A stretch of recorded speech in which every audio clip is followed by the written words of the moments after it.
Siz internetdə 3 ildən çoxdur ki, nə onlayn Apple Pay, Google Pay ödəmisiniz, hamısı bizdən keçib. Sahibkar var, vergilər var, bank var. Siz burada bu zəncirdə hardasınız? Bizdə müştərilər var ki, milyonlarla tranzaksiyalar keçir. Onlarda bir dəqiqə dayanma minlərlə itkilərə gətirib çıxardır və o baxır ki, biz ona alternativ veririk ki, sistemi dayanmasın. Biz sizə bu nə şərait yaradaq ki, siz qabağa aparasınız iqtisadiyyat. Yəni o sualı verən olmur. Dövlət qurumları çox güclüdür.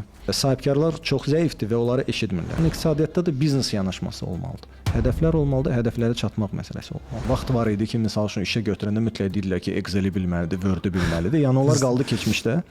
İndi artıq CV-də vaxtı gəlib ki, qeyd eləmək ki, hansı AI toollardan istifadə edirsən. Necə bitkilər üçün, canlılar üçün, quşlar üçün qırmızı kitabı varsa, eyni şəkildə sahibkarlara da elə yanaşmaq lazımdır bizim ölkədə. Elə bil ki, bax, adları qırmızı kitaba yazılıb.